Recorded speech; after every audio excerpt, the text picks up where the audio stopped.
Halo, viewersku semua dimanapun kalian berada, semoga kalian dilindungi oleh Tuhan Yang Maha Esa.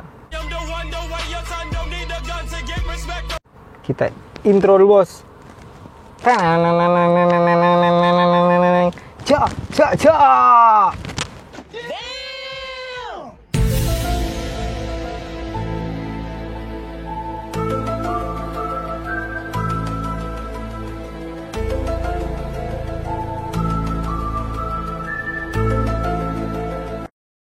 Next. Kali ini saya akan memberikan tips dan cara untuk kalian yang belum bisa menyetir mobil. Jadi buat kalian yang menonton channel saya, untuk yang video kali ini saya akan langsung ke pengaplikasian cara menyetir mobil. Jadi buat kalian yang ingin mengenal dulu menu-menu di dalam mobil, kalian bisa langsung klik yang di atas. Jadi kalian langsung ganti channel yang satunya. Di situ saya memberikan tutorial tentang apa-apa saja yang ada di dalam mobil. Jadi mungkin tentang mungkin couplingnya atau hitungan setirnya atau perlengkapan lainnya di dalam mobil. Jadi untuk kalian, sebelum kalian lanjut tonton ini, mungkin kalian harus tonton dulu di video saya yang satu ini. Jadi di atas sudah saya sediakan, atau di link deskripsi itu ada channel yang khusus untuk mengetahui apa saja fitur-fitur yang ada di dalam mobil. Jadi kalian bisa tonton. Tapi kalau kalian ingin langsung mengetahui cara untuk bisa menyetir, kalian mungkin langsung tonton video ini. Yang pertama-tama, kamu harus tahu dulu saat kalian menyetir dalam kendaraan, kalian harus mengetahui seberapa besar mobil yang kalian bawa. Perkirakan dulu seberapa lebarnya itu berapa meter, atau hitungan panjangnya itu berapa meter. Jadi kalau kalian sudah tahu ukuran dari mobil ini, anggaplah di mobil ini itu adalah tubuh kalian. Jadi misalkan kalian ada di jalan raya, kalian sudah dapat mengetahui seberapa jauh atau dekat kita dengan pengendara lainnya. Jadi jangan langsung kalian membawa mobil tidak tahu mobil ini seberapa besarnya atau seberapa lebar panjangnya mobil yang kalian bawa. Jadi kalian harus tahu dulu, misalkan mobil Avanza, mobil Kijang, mobil apa saja. It was at this moment that Nathan knew he fucked up.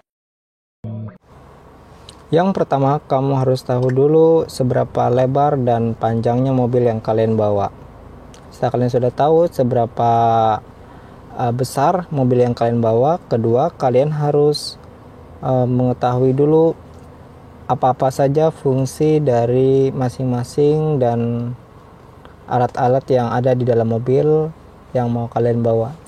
Jadi jangan sampai kalian memakai mobil tapi tidak tahu apa saja yang ada di dalam mobil itu, fungsi dan kegunaannya. Jadi kalau kalian sudah tahu, kalian langsung menuju yang ketiga.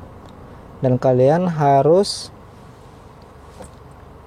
membawa atau mengajak orang yang sudah berpengalaman dalam mengendara saat kalian baru-baru bisa pakai mobil. Jadi jangan langsung sendirian langsung ke jalan, tidak ada ditemani, itu sangat berbahaya.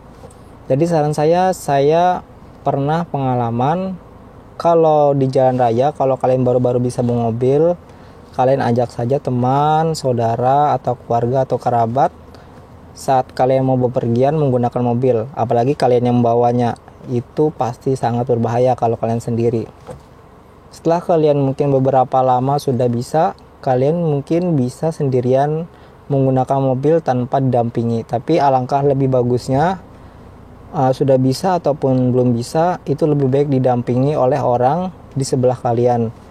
Tujuannya itu untuk tidak membuat kita itu bosan atau tidak sampai pikiran itu kosong gitu. Jadi di jalan mungkin saja kita tidak sedang memikirkan apa-apa, lalu kita bilang tuh hayal atau tidak tahu apa yang dipikirkan. Jadi maksudnya tidak tahu apa yang dipikirkan tuh pikiran kosong pada intinya. Jadi makanya harus ajak orang lain, siapapun itu yang kalian bisa ajak kalau kalian mau bepergian menggunakan mobil, apalagi baru-baru, itu saran saya. Tapi kalau sudah lama, Kalau kalian sendiri nggak apa-apa, itu aman-aman aja. Soalnya pengalaman kebanyakan sendiri juga bang. Misalkan untuk mobil ini saya, jadi jarang untuk sama orang lain. Tapi misalkan kalian ingin ngajak orang, mungkin lebih bagus gitu aja. Dan yang keempat, kalian harus dalam ini kan mobil begigi, mobil gigi jarang, mobil manual. Jadi kalian harus ingat kopling, gas sama rem itu jangan sampai ketukar. Karena saya pernah pengalaman ikut teman saya, dia itu mau nginjak rem tapi malah nginjak gas, jadi itu bahaya. Jadi kalian harus tahu penempatannya dulu. Yang di sebelah pojok kiri itu namanya kopling, yang di sebelahnya lagi itu namanya rem, yang di sebelahnya lagi itu namanya gas. Jadi ada 3. Kalau kalian untuk supaya nggak lupa, itu yang penting di sebelah kiri, paling kiri itu kopling, sebelah kanan itu gas, di tengah-tengah rem. Intinya seperti itu aja. Jadi kalau kalian sudah ingat, jadi kalian bisa jalan dan bisa langsung ke jalan raya. Tapi kalau kalian masih ragu-ragu antara kopling, antara gas, antara rem, sebaiknya kalian belajar dulu di tempat yang lumayan lebar. Seperti saya sekarang ini, saya membuat video ini di tempat yang agak lebar, jadi supaya nggak mengganggu orang lain juga. Jadi kalian bisa langsung mencobanya di tempat yang sepi atau di lintasan yang sangat luas. Jadi kalau kalian salah-salah mungkin nginjak rem, nginjak gas, setidaknya nggak nabrak langsung. Paling seberapa jauh kalian menginjak lalu kalian rem, jadi rem dadak gitu aja. Jadi oke, buat kalian yang ingin langsung ke prakteknya, kita langsung praktekkan. Jadi buat kalian, saya akan memperkenalkan langsung ke intinya. Jadi ini kan setir, jadi kalian harus tahu dulu setirnya ini bisa diputar maksimal sampai 2 kali putaran. Kalau sudah 2 kali putaran, itu berarti sudah belokannya tuh sudah full 2 kali. Kalau masih 1 kali putaran, itu mungkin setengah dari putaran yang kalian inginkan. Tapi kalau kalian full, itu sudah mentok. Jadi nih contohkan, ini kan lurus, nah ini lurus. Jadi mungkin kalian mau putar ke kiri, kalian tinggal putar. Nah ini kan tadi di bawah ke atas, nah ini 1 kali putaran, ini belum full. Jadi kalian bisa putar lagi 1 kali, nah sampai full. Nah ini kan sudah kerasaan fullnya, jadi nggak bisa dipaksakan lagi, jadi sudah kerasaan. Jadi kalau kalian mau membalikan ke tengah lagi, kalian harus putarkan lagi berlawanan lagi 2 kali putaran juga. Jadi untuk mengembalikan ke tengah sama-sama 2 kali putaran. Ini 1 kali, ini 2 kali. Nah, lalu ini sudah kembali ke tengah atau ke posisi awal. Mau sebaliknya ke sana juga bisa. Jadi mau kalian 2 kali full putaran, kembalikan lagi, nanti 2 kali putarannya ke seperti semula. Jadi berlawanan lagi. Jadi itu mengembalikan lagi. Kalau kalian untuk yang setiran sendiri, kalian harus mengira-ngira. Jadi jangan sampai kalian 2 kali putaran tapi belokannya itu nggak terlalu tajam gitu. Nah misalkan kalian mau belok kiri tapi belokannya nggak terlalu tajam, enggak cuma belokan biasa aja. Jadi jangan sampai kalian full putaran, jadi itu bikin mobil ini patah, jadi jalannya itu bisa langsung patah benar gitu. Jadi bikin sesuaikan dengan jalan yang kondisi yang sebenarnya gitu. Nah jangan di fullkan putarannya. Dan untuk kopling sendiri, di sini kopling. Jadi buat kalian kopling, kalau kalian sudah belajar, sudah teringat, yang penting kalian sudah ingat, di sini ada gigi 1, gigi 3, gigi 5. Di sini 2, ada 4, ini R, artinya mundur. Jadi untuk kopling yang tadi, kalian langsung ingat-ingat, di sini sudah kalian pelajari, jadi kalian langsung pakai. Dan ini rem tangan, kalau kalian sudah tahu pastinya ini untuk membuat mobil dalam kondisi stop atau berhenti atau parkir pada intinya. Kalau diangkat, kalau diturunkan, mobil akan bergerak dengan sendirinya. Maksudnya bergerak dengan sendirinya, tidak ada. Jadi kalau kalian turunkan, mobil itu tidak ada kekuatan untuk menyangga mobil ini bisa jalan atau bisa mundur ke belakang atau ke depan. Jadi kalian pada intinya angkat, mobil pasti berhenti. Itu aja intinya. Jadi kalau selanjutnya tentang kopling, kalian harus sudah ingat kopling yang kalian ingat itu pasti yang di sebelah kiri yang pasti, dan di sebelahnya itu namanya rem. Kalau di sebelah kanan namanya gas. Kalau kalian ragu ini gas, terdengar dari suara mesinnya. Nah, atau misalkan di meterannya itu langsung naik. Nah, itu artinya gas. Jadi kita penggunaan kopling dan gas atau rem ini jangan sampai ketukar. Jadi kalian harus ingat-ingat, ini tadi kopling kan, ini tadi rem, ini gas. Jadi jangan sampai ketukar. Dari nalar kalian pasti akan langsung bisa menggunakan mobil dengan tepat atau dengan baik. Jadi kalau untuk kalian juga untuk yang ini kan kaca di cion juga fungsinya sini. Nah, di sini juga fungsi kaca spion ini bisa dilihat. Jadi di sini adalah bodi untuk pinggiran mobil. Nah, di sini. Nah, ini menunjukkan bahwa seberapa jauhnya dari pinggir jalan yang atau got atau apapun, selokan atau apapun itu. Yang pasti kalian harus ngikutin di jalan rayanya, jangan sampai ke tepi sana, sampai ke tepi-tepian. Itu bisa membuat bannya nanti bisa oleng atau kalian bisa kejatuh ke parit atau kemana-mana. Jadi kalian bisa lihat di sini. Ini juga salah satunya yang harus kalian perhatikan. Kalian harus tahu bahwa fungsi dari yang kaca spion yang ini juga dapat melihat seberapa jauhnya jarak dari anggaplah got ini ke mobil kalian itu berapa jauh. Jadi kalian bisa mengira-ngira beloknya mungkin masih sedikit lagi bisa, atau kalian mau ke sana juga bisa kalau masih banyak seperti ini.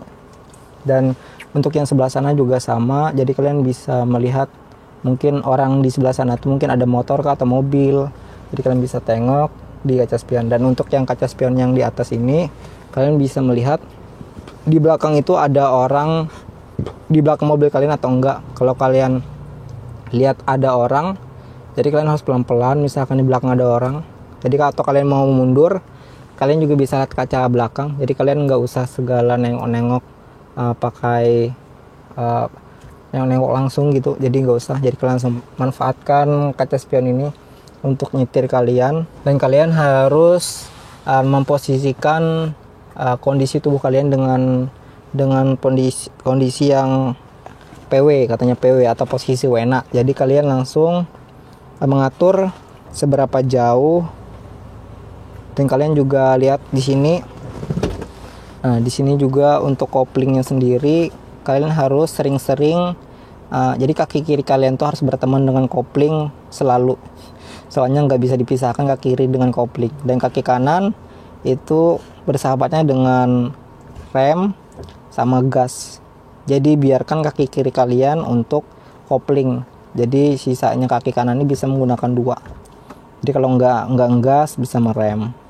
Dan untuk yang dengan kondisi yang tubuh yang kalian ini, kalian bisa ngatur seberapa jauh ini tangan kalian dengan posisi yang kalian. Jadi koplingnya juga pas kalian injak kopling itu kerasaan. Mungkin kalau kejauhan kalian bisa majukan koplingnya, majukan sandaran yang ke depan kursinya. Kalau sudah lasian pas ininya atau masih kurang maju, bisa kalian majukan lagi. Nah, kalau sudah kami diinjak rasanya pas dan posisinya mungkin sudah pas. Dan untuk sandaran sendiri kalian bisa atur. Kalau kalian rasanya terlalu rebahan, bisa kalian cegatin kayak ini, jadi lurus seperti ini. Atau kalian kelurusan bisa terlalu lurus, bisa direbahkan sedikit, menyesuaikan dengan posisi yang kalian sesuai dengan nyaman atau enggaknya gitu. Jadi kalau sudah Jadi kalian bisa langsung pasang sabuk yang pastinya, karena sabuk ini penting. Jangan sampai kalian nggak memakai sabuk saat berkendara, karena yang pasti untuk keselamatan kalian sabuk ini banyak fungsinya. Jadi untuk selanjutnya kalian juga harus memperhatikan tentang gigi 1, gigi 2, gigi 3, gigi 4, gigi 5. Jadi untuk yang pertama kali maju kalian harus menggunakan gigi 1. Jadi jangan sampai kalian langsung ke gigi 2. Sebenarnya bisa gigi 2 tapi terdengar kayak terlalu berat, kayak jadi mesinnya tuh kayak terlalu memaksakan gitu. Nah, makanya gunakan gigi 1 dulu sebelum kalian mau berangkat, atau ini kan dalam kondisi diam, kalian harus pakai dulu gigi 1. Saran dari saya gigi 1 gigi 1 aja dulu, nanti misalnya sudah berjalan baru pakai gigi 2. Jadi selanjutnya kita langsung mulai. Jadi kalian harus injak dulu remnya. Jadi kan sudah kalian injak remnya, kalian langsung turunkan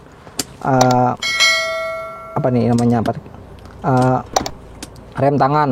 Jadi kalian bisa gunakan rem tangan untuk menurunkan agar dapat menjalankan mobilnya. Jadi kalian sudah turunkan rem tangan, lalu kalian dapat injak kopling. Jadi kopling harus injak kalian dalam-dalam, dan kalian bisa masukkan gigi 1. Jadi gigi 1 itu tinggal kalian masukkan. Jadi saat kalian sudah masukkan gigi 1, lalu kalian angkat koplingnya dan remnya juga. Jadi perlahan-perlahan, meskipun tidak diinjak gasnya, tetapi tetap jalan, karena ini mobil masih manual gitu. Nah, jadi kalau mobil kopling, kalau kalian lepas koplingnya atau kalian angkat pelan-pelan, jadi kalian langsung bisa jalan ke mobilnya. Dan kalau sudah jalan, kalian bisa masukkan gigi 2 dengan cara injak lagi koplingnya dan kalian langsung tarik ke belakang dan angkat lagi koplingnya perlahan, dan kecepatannya akan lebih cepat daripada yang pertama tadi. Jadi kalau suaranya seperti yang grrrr itu berarti harus butuh gas sedikit. Jadi kalian tinggal injak gasnya sedikit supaya bunyi yang grrrnya itu menghilang. Jadi itu kan lebih sedikit cepat. Jadi kalian langsung kondisikan di depan kalian. Kalau kalian di depannya kosong, jadi kalian langsung injak aja gasnya. Dan untuk belok sendiri kalian bisa langsung kembali injak koplingnya lagi, lalu kalian bisa turunkan menjadi gigi 1 kalau kalian mau belok. Gigi 1 ini artinya perlahan-lahan. Jadi perlahan kalian beloknya sambil kalian lihat kaca spion sebelah kiri dan sebelah kanan kalian. Kalau tidak ada orang, kalian bisa langsung belok, tapi kalau ada, kalian perlahan aja jalannya, jadi nggak usah cepet-cepet. Nah, kalau sudah beloknya pas dan kalian setirnya kalian katakan lagi, kalian bisa langsung injak lagi sedikit koplingnya, lalu kalian tarik ke belakang, kembali ke gigi 2 untuk menambah kecepatan. Dan untuk kalian, saran saya gunakan saja gigi 1 atau gigi 2 terlebih dahulu untuk pertama-tama atau pemula yang masih belajar menyetir mobil. Jadi tidak usah gunakan gigi 3 dulu. Kalau kalian sudah merasa yakin menggunakan gigi 1, gigi 2 dan aman-aman saja, kalian bisa naikkan menjadi gigi 3 atau gigi 4. Nah, kalau kalian tidak menambahkan gas, mungkin suaranya agak sedikit kasar, kayak grrrr kayak itu. Jadi kalian langsung tambahkan gasnya. Jadi kalau sudah seperti ini, kalian juga bisa langsung menambahkan gigi 3. Jadi langsung injak koplingnya, masuk gigi 3 kalau itu merasa ingin cepat lebih sedikit. Jadi kalau ingin cepat, kalian masukkan. Kalau ingin berhenti, kalian tinggal injak koplingnya, injak remnya perlahan. Kopling harus diinjak full atau diinjak sedalam mungkin. Jadi kalian injak remnya dan berhenti. Karena pada intinya kalau untuk yang kopling sendiri itu lebih utama gitu di mobil di mobil manual. Jadi beda mobil manual sama mobil matic. Kalau kalian belajar mobil manual mungkin kalian harus ingat-ingat sama kopling. Kalau mobil matic itu tinggal maju dan tinggal mundur aja, jadi nggak usah segala diingat-ingat tentang menginjak koplingnya. Jadi bedakan yang manual sama yang matic gitu. Dan kalian kalau mau berhenti tinggal kalian injak kopling, injak lem perlahan dan berhenti. Meskipun dalam gigi 1 atau gigi berapapun, lalu kalian kembalikan ke tengah lagi. Dah. Seperti itu. Misalkan kalian mau berhentikan mobil. Jadi tinggal kalian tarik rem tangan yang kalian turunkan tadi. Dan a few moments later, a few inches later, 2 hours later, 1 eternity later. terima kasih buat kalian yang sudah menonton video kali ini. Buat kalian jangan lupa like dan subscribe channel saya. Dan terima kasih banyak.